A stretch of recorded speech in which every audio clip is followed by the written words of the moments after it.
Caroline est devant son écran, le curseur qui clignote sur un énième post LinkedIn qu'elle n'osera probablement jamais publier.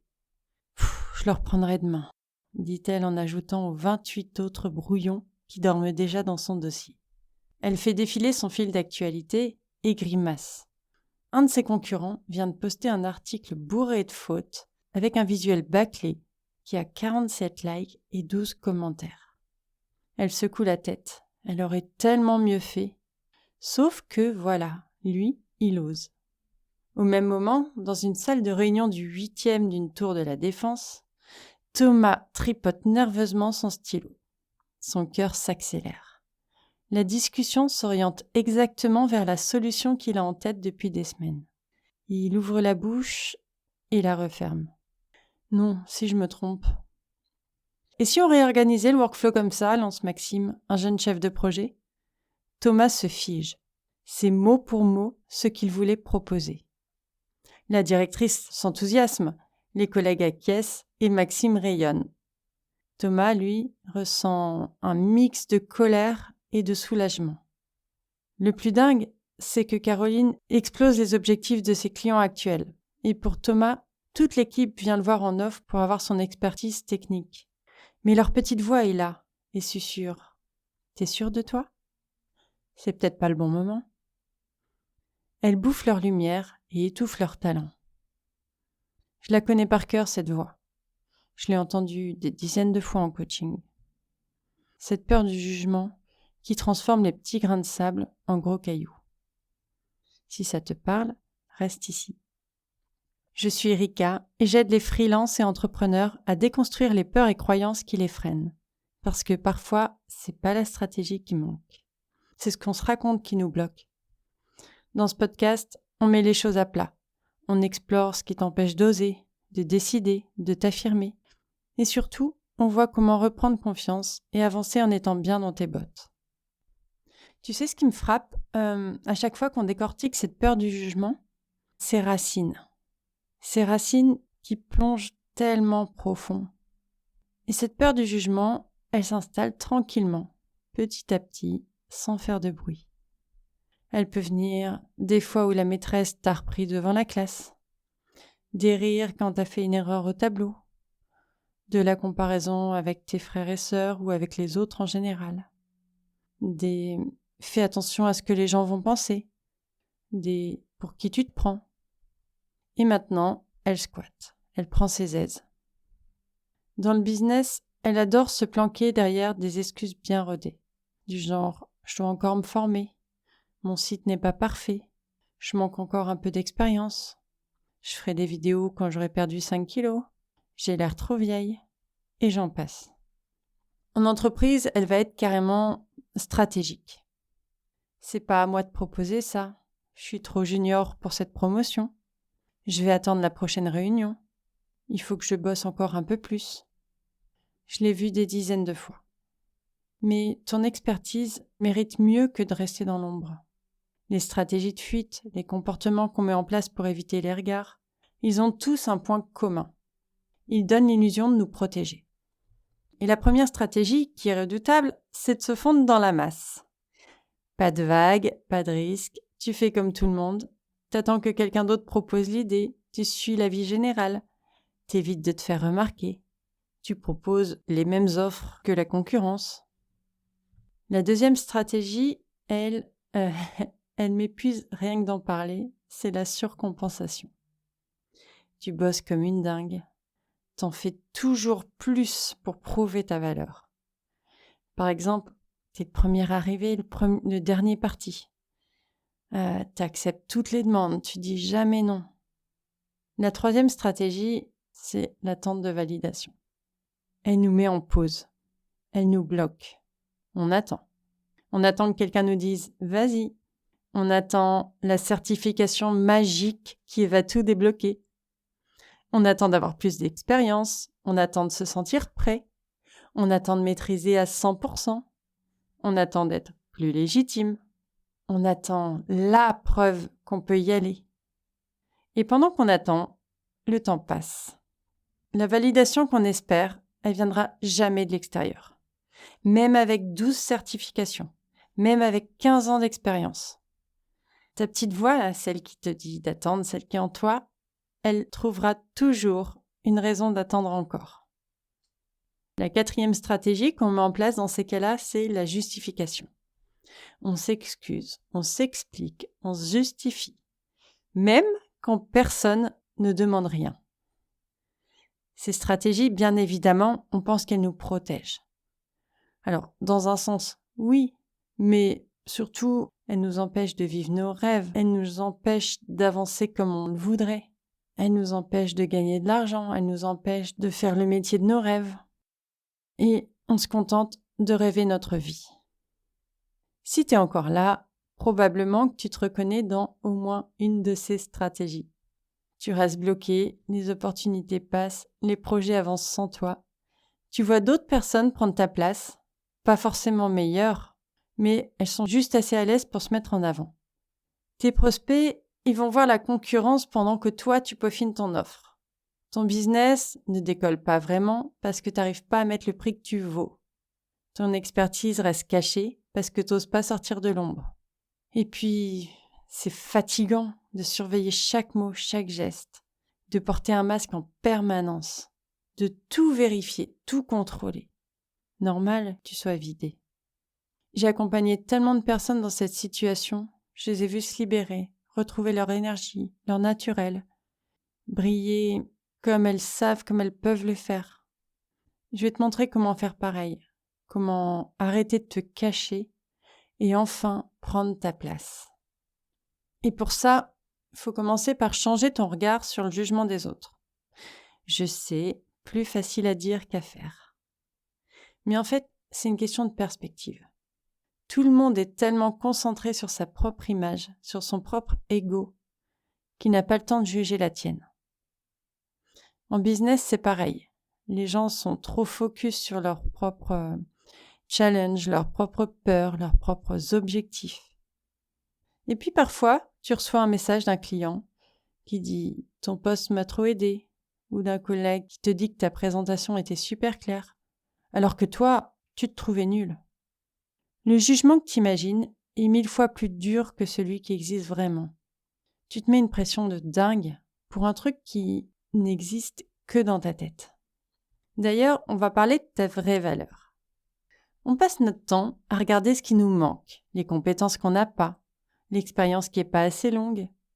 Et pendant ce temps-là, ta vraie valeur, elle attend sagement dans un coin. Je vais te donner un exemple tout bête. Il y a quelque temps, j'accompagne une femme spécialisée en marketing. Elle me sort la liste de tout ce qu'elle doit encore apprendre. Les derniers outils, les dernières techniques, les sas à la mode. Et dans sa tête, du coup, tous les manques prenaient toute la place. Mais en fait, il y aura toujours des nouveautés, il y aura toujours des changements, des évolutions. Alors, elle pouvait attendre encore longtemps. Tiens, on va faire un truc. Si tu le peux, prends une feuille. Est-ce que tu peux noter tous les retours positifs que tu as reçus? Les résultats concrets que tu as créés? Les moments où tu as apporté quelque chose? T'en as forcément. Si tu trouves pas là maintenant, relis tes mails, tes messages privés, tes SMS. Il y en a forcément quelque part. Alors, je vais te donner un petit tips. À chaque fois que je reçois un message ou un retour sympa, je le mets dans mon dossier de doudou. Et vraiment, ça fait du bien de le relire en cas de mou. C'est un réflexe que j'ai, c'est de tout de suite le mettre dedans. Dès que je reçois quelque chose qui me fait plaisir, je fais une capture d'écran et je le mets dans mon dossier. Et en faisant ça, tu vas voir que, en fait, ta valeur, elle est déjà là. Elle est réelle. Elle n'est pas dans un futur hypothétique où tu serais enfin prêt ou prête. La vraie question, c'est pas qu'est-ce qui me manque. La vraie question, c'est qu'est-ce que j'apporte déjà. Bon, peut-être que tu te dis oui, mais j'ai du mal à encaisser les critiques. Ok. Les critiques, il y a celles qui font vraiment mal et celles qui ne servent à rien. Faut pas tout mettre dans le même sac. Faire la différence entre la remarque constructive d'un mentor ou de quelqu'un qui est là où tu veux aller et le commentaire complètement random d'un inconnu sur LinkedIn, c'est pas pareil. Alors oui, parfois ça fait mal. On peut oublier les 50 retours positifs pour se concentrer sur la critique. Mais c'est important de retenir que la vie de tout le monde n'a pas le même poids. Je vais être cash, la vie de ton client qui est satisfait ou pas vaut 1000 fois plus que celui d'un inconnu ou d'une personne lambda qui va critiquer sans connaître ton travail. Le feedback de ton boss est bien plus précieux que la remarque d'un collègue qui débarque. L'autre jour, une cliente m'a parlé d'un commentaire qui l'a bloqué pendant des semaines. C'était un mec qui critiquait sa manière de se montrer. Bref. Mais le gars, il la connaissait ni d'Ève ni d'Adam. Il réagissait juste à un post. Mais pour le coup, pour moi, c'est son image à lui qui en a pris un coup. Parce que, franchement, ce genre de gars, ça donne pas trop envie. Mais bon, elle avait mis ça au même niveau que par exemple les retours de ses vrais clients. Et je trouve que c'est dingue comment on donne du pouvoir aux mauvaises personnes parfois. Mais cette peur, on peut la transformer en énergie. La peur, ça nous dit quoi ? Ça nous dit qu'on sort de notre zone de confort. Ça nous dit que ça compte. Ça nous dit qu'on grandit, qu'on avance, qu'on se renforce. Et surtout, elle nous montre le chemin. Si tu flippes avant chaque prise de parole, que ton cœur s'emballe, que tes mains tremblent, et que la peur prend toute la place, oui, c'est handicapant pour toi, parce que tout le monde la ressent. Mais si au lieu de te battre contre ces sensations, contre ces symptômes physiques, ces sensations physiques, tu apprends à les accueillir, ça changera tout. Alors déjà, en te disant « Ok, j'ai peur, c'est normal, je fais quelque chose d'important pour moi ». Alors après, tu peux en parler sous le ton de l'humour, en impliquant les personnes qui sont autour de toi, qui t'écoutent. Tu peux juste sourire et te dire que si tu as peur, c'est que tu avances et que tu dois surtout pas avoir peur de la peur. La peur nous montre ce qui compte vraiment pour nous, ce qui est important. Si tu t'en foutais, tu n'aurais pas peur. Mais quelle fierté de l'avoir fait. Quelle fierté d'avoir dépassé cette peur. Alors bien sûr, il y a quelque chose à la base de tout ça quand même, quelque chose d'important, de primordial, c'est l'estime de soi. L'estime de soi, c'est le socle de tout. Plus elle est solide, plus les jugements vont glisser sur toi. L'estime de soi, elle se compose de la confiance en soi, de la vision de soi, de l'amour de soi. Elle permet de mettre en place 3 piliers, qui va être la connexion à soi. Alors, je parle pas des affirmations devant le miroir. Je parle de la vraie connexion.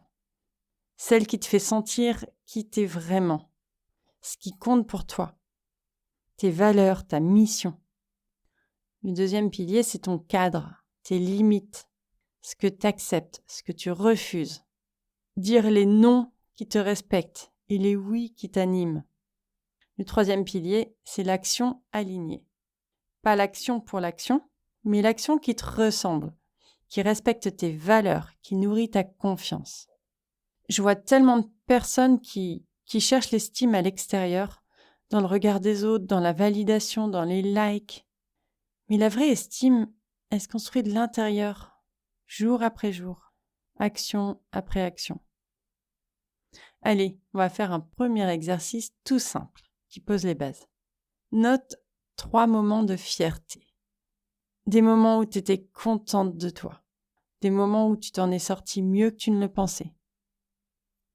Ça, c'est par exemple des choses que je vais repérer si tu es en face de moi. Parce que en parlant, tu vas avoir un grand sourire, ton visage va s'illuminer, ton corps se redresser, ta voix changer. Alors peut-être essaye de repérer ça. Parce que souvent on me dit « Ouais, mais non, il n'y a pas grand-chose. » Puis quand on creuse un peu, quand on discute, voilà, moi je les repère par ces signes-là. Mais essaye de faire attention à ces signes, toi, quand tu parles de choses que tu as pu faire. À quel moment physiquement tu te transformes quand tu le racontes. Le deuxième exercice que je peux te donner, c'est le dossier doudou, mais toi tu l'appelles comme tu veux. Chaque fois que tu vas réussir quelque chose, chaque fois que tu vas recevoir un compliment, qu'un client va être content, que tu as dépassé tes peurs, que tu as franchi une étape, tu le notes ou tu fais une capture d'écran. Peut-être qu'au départ, tu auras l'impression qu'il ne se passe rien, mais petit à petit, tu vas commencer à repérer ces moments et à les savourer. J'ai donné un dernier exercice que je vais appeler le cercle de confiance. Tu identifies 2 ou 3 personnes. Tu choisis des gens qui te veulent vraiment du bien, que tu sais qui sont bienveillants, qui te connaissent, qui sont honnêtes avec toi. Et tu leur demandes 3 forces qu'ils voient en toi. 3 particularités qui font ta valeur. Et tu as de grandes chances d'être surpris ou surprise par les réponses. Ah d'ailleurs, j'ai un super jeu à te conseiller. Un jeu qui a joué entre amis ou en groupe, mais il faut vraiment se connaître un minimum quand même pour mettre en avant les qualités de chacun, les forces de chacun. Il s'appelle Totem. Je suis pas du tout rémunérée ou quoi que ce soit pour en parler, mais je trouve qu'il est vraiment puissant à faire pour voir l'image que les gens ont de toi et pour voir tes qualités, tes forces. Je te mets le lien en description, tu regarderas si ça t'intéresse. Mais voilà, c'était un petit aparté. Alors, les exercices, c'est bien, mais maintenant, je vais te proposer de commencer à dépasser ses peurs, de faire un truc qui te fait un peu peur, mais pas trop. Ça va être publier un post qui n'est pas parfait. Ça va être prendre la parole, même si c'est juste une phrase. Ça ira. Ça va être envoyer un email que tu recules depuis longtemps. Faire une vidéo, même si c'est 30 secondes, c'est parfait. Et justement, pas besoin que tout soit parfait.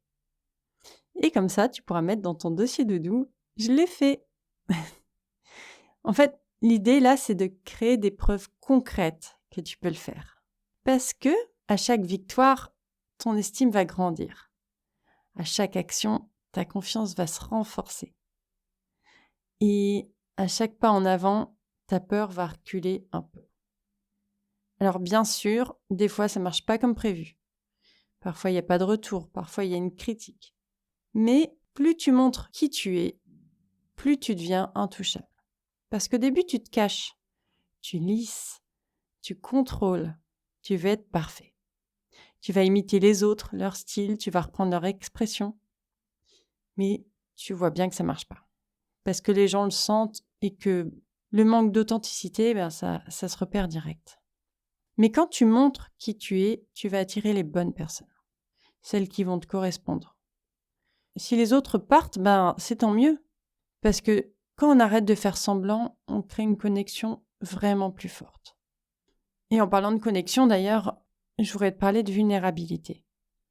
Alors, je ne parle pas de celle qui te fait te dévaloriser, mais de celle qui te fait assumer qui tu es. Parce qu'on se met la pression pour être parfait et on se fatigue à maintenir cette image. On fait semblant de tout maîtriser, on cache nos doutes. Alors qu'en vrai, la vraie force, elle est là. Elle est dans nos failles, elle est dans nos doutes, elle est dans notre humanité. Et la vulnérabilité, ça crée un truc magique parce que ça inspire, ça connecte, ça libère. Et quand t'oses montrer tes moments de galère, que tu partages tes échecs, que tu assumes tes doutes, forcément ça touche les gens, ça crée une connexion qui va être plus profonde, plus vraie, parce que la vulnérabilité, c'est pas du tout une faiblesse. Pour moi, c'est plutôt une force qui dit « je suis humain ». Parce que oui, nous sommes humains. Et la personne en face de toi aussi. La personne qui te lit aussi. Malgré tout ce qu'elle peut montrer. Alors, aujourd'hui, on a vu d'où vient cette peur. On a regardé comment elle te bloque. Et surtout, comment t'en libérer petit à petit. Maintenant, c'est à toi de jouer. Et je te propose encore une chose. Ce soir, prends 5 minutes. Note 3 moments dont tu es fier. 3 moments où tu as pu changer quelque chose. Pour quelqu'un ou pour un projet. Voilà. La peur du jugement, elle ne va pas disparaître d'un coup, mais elle peut perdre son pouvoir sur toi. Parce que ton talent mérite d'être vu. Alors à toi de jouer et je t'embrasse.